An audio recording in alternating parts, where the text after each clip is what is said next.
Hello everyone, আসসালামু আলাইকুম। সবাইকে রমজানের অনেক অনেক শুভেচ্ছা। রমজানুল মোবারক।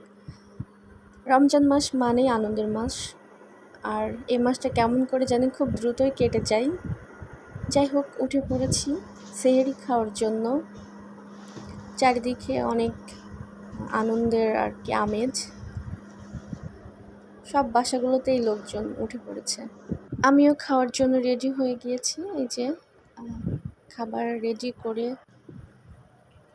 খাওয়া শুরু করছি। এই সময়টা সবথেকে বেশি কষ্টের যারা বাড়ি থেকে অনেক দূরে থাকে। অন্যান্য সময় বাড়িতে থাকাকালীন মাই কিন্তু সব কিছু রেডি করে ডাকবে, অনেকবার ডাকার পরে ঘুম থেকে উঠবো, হাত মুখ ধুবো আর খাইতে বসে যাব।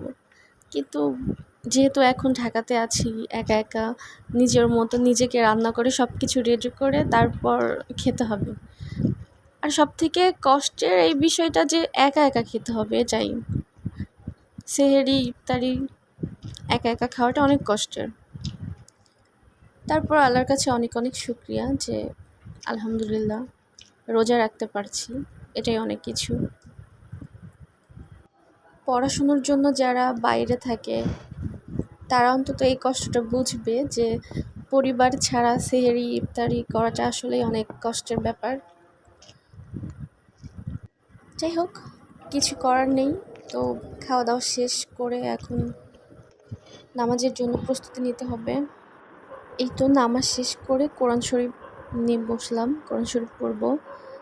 আর এই সময় সবার উচিত বেশি বেশি করে কোরআন শরীফ পড়া, দুরূদ পড়া। আমি প্রেফার করি দুপুরবেলা জোহরের নামাজ শেষে, তখন অনেকটা সময় পাওয়া যায়, সেই সময়টাই বেশি করে একটু কোরআন শরীফ পড়া যায়। কারণ সেহরি খাওয়ার পরপরই তো পেট ভরা থাকে, সেই সময় দেখা যাচ্ছে একটু বসতে বা ঘুম ঘুম ভাব আসে, এজন্য দুপুরেই পড়ি আর কি। তারপরে আমার গাছগুলোকে একটু গোসল করাচ্ছিলাম আর কি। ঘুম থেকে উঠে গোসল করে রেডি হয়ে নিয়েছি। এখন হচ্ছে কোচিংয়ে যাব, আমার ক্লাস আছে, এজন্য রেডি হয়ে বের হচ্ছি। রোজার মাস যেহেতু সকাল সকাল আছে ক্লাস, এই তো রেডি হয়ে বের হচ্ছে এখন।